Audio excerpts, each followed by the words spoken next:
Okey, Assalamualaikum dan selamat sejahtera. Jadi untuk hari ini cikgu akan berikan kamu video penerangan mengenai sains tingkatan 1. Okey, untuk hari ini kita akan tengok pengenalan dahululah. Okey, so ini adalah muka depan bagi buku sains tingkatan 1. Okey, seterusnya kita akan tengok ni muka depan dia lah. Okey, kita akan tengok tema 1 iaitu kaedah saintifik. Jadi, untuk bab yang pertama, tajuknya adalah pengenalan kepada penyiasatan saintifik. So, cuma introduction sajalah. Okey, so dekat sini awak boleh nampak apa yang awak akan belajar di dalam bab 1. Contohnya yang pertama ni, kita belajar kenapa sains adalah sebahagian daripada kehidupan harian. Okey. Yang kedua, kita akan belajar tentang makmal sains. Kita akan tengoklah apa bahan kimia yang digunakan, radas, bahan dan sebagainya. Okey. Untuk yang ketiga, kita akan belajar mengenai kuantiti fizik dan unitnya. Okey, dekat sini memerlukan kamu untuk mengira. Jadi, apabila kamu telah masuk sekolah menengah, kamu memerlukan kalkulator. Okey. Yang keempat, kita akan belajar cara penggunaan alat pengukur, kejituan, kepersisan, kepekaan dan ralat. Okey. Daripada alat pengukur ni kita akan belajar 4 perkara inilah. Okey, sama ada dia tepat ke ataupun dia tak tepat dan kenapa dia tak tepat. Okey. Kemudian kita akan belajar mengenai ketumpatan ataupun bahasa Inggerisnya adalah density. Okey. Yang keenam, kita akan belajar apa langkah-langkah dalam penyiasatan saintifik. So, basically, langkah-langkah ni adalah contoh kita nak buat eksperimen. Jadi, kita kena tahu apa dia punya langkah-langkah. Contohnya, yang pertama, kita kena rancang dulu eksperimen kita. Okey, dan kita akan ikut urutan lah. Daripada yang pertama sampailah kita mendapat keputusan penyiasatan saintifik tersebut. Okey, dan yang ketujuh, kita akan belajar tentang apa itu sikap saintifik dan nilai murni dalam menjalankan penyiasatan saintifik. Okey, sebab satu ini sangat mudah sebab dia sangat sedikit sahaja, cuma introduction sahaja. Okey. So, kat sini awak boleh nampak ada bab 2, bab 3, bab 4. Yang ni semua kamu akan belajar lah. Okey, bab 5 jirim, bab 6 jadual berkala, bab 7 udara, bab 8 cahaya dan optik. Kemudian bab 9 bumi. Okey, so semua sekali dalam bab tingkatan 1 sains kamu akan belajar 9 bab. Okey, so seterusnya kita akan tengok yang ini adalah contoh yang ada dalam buku teks. Dia bagi tahulah ada apa, masa silam, berita sains. Okey. Ada ruangan eksperimen, aktiviti perbincangan, aktiviti penggunaan teknologi menghasilkan inovasi. Ada juga refleksi, peta konsep, dia punya rumusan bagi setiap bab. Kemudian ada soalan yang disediakan iaitu soalan kebat aras 5 dan aras 6. Praktis sumatif, ia memuatkan soalan untuk menguji kefahaman murid pada akhir setiap bab. Okey. Dan daripada soalan-soalan ini kita akan ada soalan kebat. Di mana bila kamu menjawab soalan, kamu akan belajar cara untuk mengaplikasi, mencipta, menilai dan menganalisis. Okey. Juga dalam buku teks kita turut disediakan cara untuk mengimbas animasi 3 dimensi ataupun kita panggil dia sebagai QR code. Okey. So QR code ini boleh diimbas menggunakan peranti kamulah. Okey. Ada animasi 3 dimensi. Contohnya kita boleh imbas gambar dekat sini. Boleh nampak gambar dekat dalam telefon. Okey. Dan ada beberapa penerangan lah dalam gambar tersebut. Okey, so yang pertama kita akan tengok tema yang pertama mengenai kaedah saintifik. So kita nampak dekat sini. Yang pertama ni kita nampak ada gambar seorang budak lelaki kan, sedang melihat bunga menggunakan apa ni? Kanta pembesar. Okey. So, berkemungkinan lah dia nak guna kanta pembesar ni sebab dia nak nampak struktur bunga ini dengan lebih jelas. Okey. Seterusnya, yang ini ada gambar kapal terbang. Okey, ini penggunaan petrol untuk mengisi minyak. Kemudian ini murid pergi sekolah lah. Ada juga mengenai makanan. Okey, kenapa kita kena makan semua. Jadi dekat sini dia bagi tahu kat kita, adakah kita sedar bahawa dalam kehidupan kita segala-galanya berkaitan dengan sains. Contoh, apa yang kita makan, apa yang kita pakai, pengangkutan serta tenaga yang kita gunakan. Okey, bab 1, pengenalan kepada penyiasatan saintifik. Apakah sains, apakah kuantiti fizik, bagaimanakah cara untuk mengukur ketempatan. So, hari ini kita akan tengok apakah sains. Okey. So, kita akan kaji sains sebahagian daripada kehidupan harian. Okey, kelas. Dekat sini dia ada bagi satu buletin sains. Okey. Satu pengetahuan lah untuk kamu. Mana datangnya ataupun asal usul sains ini. Perkataan sains ni asalnya datang daripada perkataan Latin ataupun scientia. Maksud scientia ni adalah pengetahuan fenomena alam semula jadi. So, bila kita bercakap tentang sains, memang kita akan berkait rapat dengan fenomena alam semula jadi. Okey?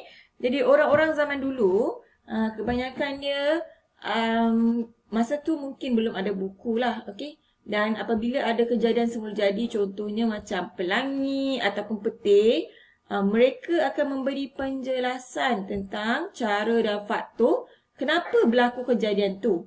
Kalau dia tengok pelangi, pelangi ni kalau dia tengok muncul lepas hujan. Kenapa dia muncul lepas hujan?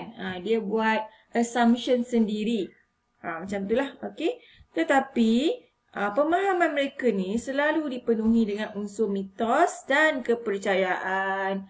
Mungkin pada waktu itu sains masih belum meluas lah. Jadi dia mungkin kaitkan dengan dia punya kepercayaan. Okey. Jadi bila ahli-ahli sains tengok kelemahan ini, mereka mula melakukan eksperimen secara sistematik. Contoh, dia nak tengok kenapa ada pelangi kan. Jadi ahli sains ni akan melakukan eksperimen mengikut langkah saintifik yang betul. Dia nak kaji pelangi tu muncul selepas hujan. Kenapa dia muncul selepas hujan? Dan sebagainya. Okey.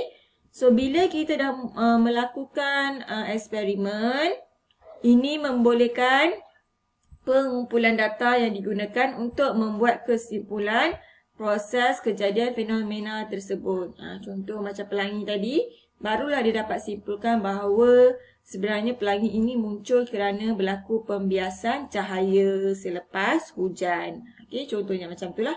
Berdasarkan bukti saintifik yang diperolehi melalui eksperimen. Okey. Seterusnya kita akan tengok apakah sains. Kat sini kelas kita akan nampak ada 4 gambar. So, gambar yang pertama ni adalah petir yang berlaku pada waktu malam. Gambar yang kedua cantik kan. Kita nampak itu adalah pelangi yang mempunyai 7 warna.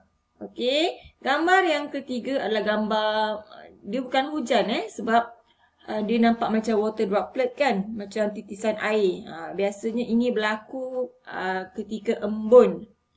Kalau kita tengok kat luar ni, cahaya dia terang, so kita beranggapan bahawa embun pada waktu pagi. Okey. Dan gambar yang terakhir ni kalau kita tengok cantik. Biasanya kalau kita pergi bercuti, kita akan nampak cantik je dekat laut ni kan, nampak? Dekat laut ni ada nampak warna matahari terbenam. So, kita akan tengok kenapa matahari terbenam, warna dia macam ni dekat langit. Okey?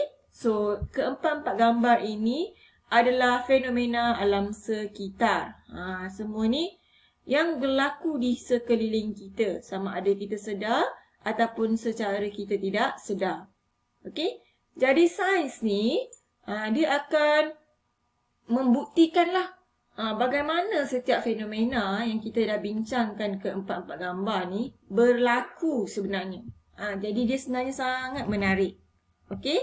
So kalau kita nak faham macam mana dia berlaku, kita kena jalankan satu kajian sains. Jadi sains ni adalah disiplin ilmu yang melibatkan pemerhatian dan eksperimen yang sistematik terhadap fenomena alam semula jadi.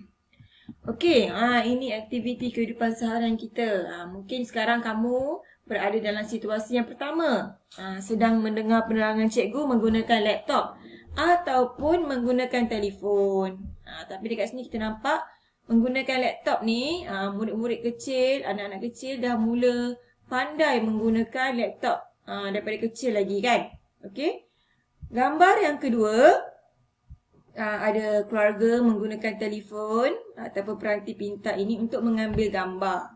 So ini semua adalah perkara yang barulah seiring dengan teknologi kita. Okey, seterusnya kita akan tengok apakah kepentingan sains dalam kehidupan seharian. Okey, kenapalah sains ni penting kan? Sebab apa? Sebab sains ini akan menyumbang kepada bidang kejuruteraan. Okey, engineering lah. Jadi kalau kita ada ilmu sains, kita dapat membina bangunan pencakar langit yang canggih. Contohnya dekat sini kita nampak menara KLCC. Okey, so kita kena tahulah macam mana nak bina bangunan yang tinggi, yang kukuh, yang stabil. Semua itu menggunakan sains. Okey. Yang kedua adalah satelit TV. Biasanya kalau tengok dekat luar rumah, dekat atas bumbung ada satelit TV ni. Okey. So, penciptaan satelit menyebabkan komunikasi menjadi lebih cepat dan efektif. Okey. Sebab ini dia gunakan pancaran kan. Jadi, kita dapat lebih cepatlah komunikasi tu. Okey, gambar yang ketiga, ini adalah kaedah hidroponik. Okey, dalam penanaman sayur-sayuran. Kaedah ini nampak berbeza sikit daripada kaedah yang biasa. Kalau yang biasa, kita akan tanam dekat dalam pokok bunga kan. Tapi yang ini, dia tanam dekat dalam satu macam tube lah. Okey, so dekat sini akan ada air yang mengalir. Dia tak tanam dalam basuh lagi, dia tanam dekat sini dulu. Dia menggunakan hidro. Hidro ni adalah air. Jadi dia akan kontrol lah bilangan ataupun amount air untuk memastikan tumbuhan ini hidup dengan sihat dan cepat tumbuh lah. Okey.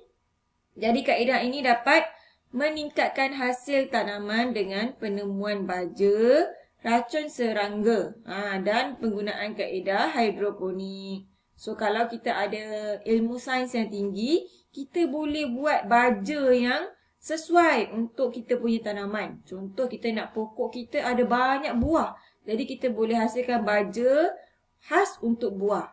Okey. Kalau kita tengok dekat pokok kita ada banyak serangga. Jadi ahli-ahli sains boleh mencipta racun yang boleh digunakan untuk serangga tersebut tanpa menjejaskan kita punya tumbuhan. Okey. Dan yang keempat, ini nampak normal kan. Yang biasa kita nampak sekarang adalah vaksin. So, vaksin ini akan dicucuk. Macam mana kita beritahu ada vaksin ni? Sebab ada ilmu sains. Okay? Yang orang-orang sains telah menemukan vaksin dan antibiotik untuk mengawal penyakit berjangkit seperti COVID-19. Okay? Bila kita cucuk vaksin, bukanlah kata kita ni takkan kena COVID. Tapi kita akan mengurangkan kadar kematian. Okey, kena tetap kena. Tapi mungkin simptom kita tu tak teruk sampai membawa kepada kematian. Mungkin kita akan mengalami demam, sesama, batuk. Okey, lepas tu 7 hari lepas kita kuarantin kita dah sihat. Okey, itulah guna vaksin. So ini adalah antara kepentingan sains dalam kehidupan seharian. Okey, so dekat sini boleh nampak ada macam rumusan lah. Okey, ni cikgu akan bagi dekat dalam kamu punya Telegram. Okey, so ini adalah kerjaya dalam sains. Kalau kita ni minat sains, apa yang kita boleh jadi bila kita dah besar nanti? Kita boleh jadi jurutera. Okey, kita boleh jadi doktor. Doktor kan biasa dia bawa stetoskop ni kan. Kenapa dia bawa stetoskop? Sebab dia nak mendengar degupan jantung pesakit. Kalau degupan jantung tu laju, mungkin dia ada sakit apa kan. Simptom dia macam mana. Okay, dan sebagainya. Okay, so dekat sini kamu boleh nampak peta minda kerjaya dalam bidang sains yang mana telah dipecahkan kepada 4 bahagian. So, yang pertama adalah fizik, biologi,